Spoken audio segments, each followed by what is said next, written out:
Hello, good morning to you. Welcome to Business.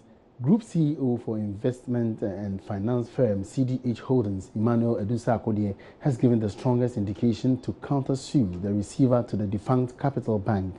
Now, the receiver has gone to court to recover over 100 million Ghana cedis debts owed it by CDH Financial Holding and CDH Savings and Loans.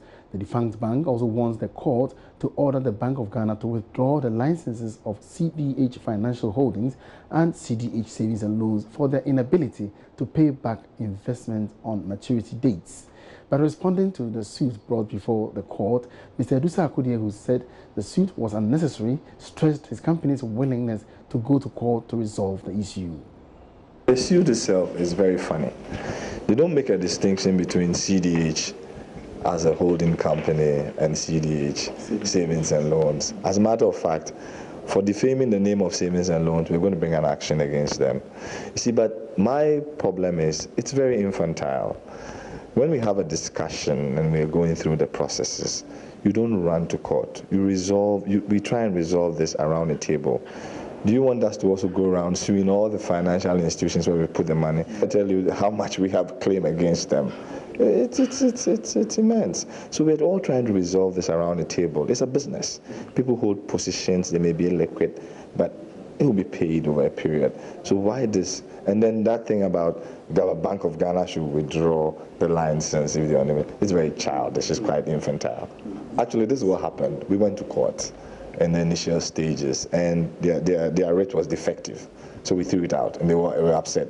You people, so this is what we are going to do. We will show you. We will embarrass you. They've said it many times. So it's just an attempt. But I think, the business world, you put emotions and embarrassments aside. This is the things that we have to really sit around the table. We're very upset. We'll look at our legal option. We called where the money was. The MD came in, the shareholder came in, the shareholder of the banks, the bank we're talking about, and the MD, we all sat in a meeting and said, okay, how do we pay them? We're like a post office. The money came, we placed it. So we thought, okay, we'll try and resolve it, only for us to see this. Rather, it's most unfortunate. We are business people. Do you want me to publish the list of all the people who owe me in the papers? Come on, that's not how you do business. Now, Minister for Railway Development Joe Gatti is warning encroachers along the country's railway lines to vacate or face the full rigors of the law. He says the national security is currently investigating some staff of the company and other individuals for various offences and said they will be prosecuted if found guilty.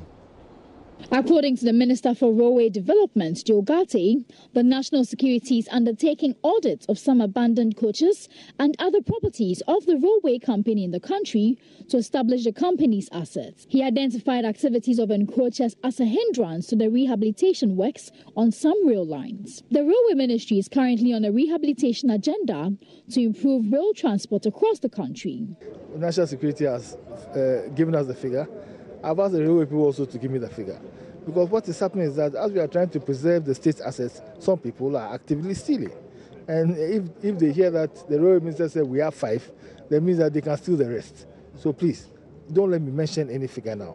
When we finish the audit, we hold a press conference and we know where they are. I want to use this occasion to send a friendly warning at this stage to those who are stealing railway property, that your time will catch up with you. The arm of the law is long. And when it catches up with you, there will be no mercy. We have to protect state property. We can't dissipate and sell state property. It has come to our notice that some workers of railway and so on are giving out land to people near the railway stations, and trespass and encroachment is going on with the active support of some people who must know better. The minister has also been defending government's decision to rehabilitate abandoned coaches rather than buying new ones. We came to the conclusion when we came into office that we will stop the process of scrapping, selling scrap items and see whether we can rehabilitate some. So far it's been very good. I think 10 coaches have been rehabilitated in Second Takwa. It's been rehabilitated to our satisfaction. Now we've come to the Tema section. Now we started rehabilitating the coaches because the Tema Accra to Tema line is very soon going to be brought back into operation. The Accra to Insawam line also was going to be brought back to operation, but there were 2 serious rainfalls in the past that disturbed a bridge at Domi. So we are working on the bridge, and it takes some time for the bridge to cure. So that may take us into maybe first quarter of next year. But the Accra Tema Achimota.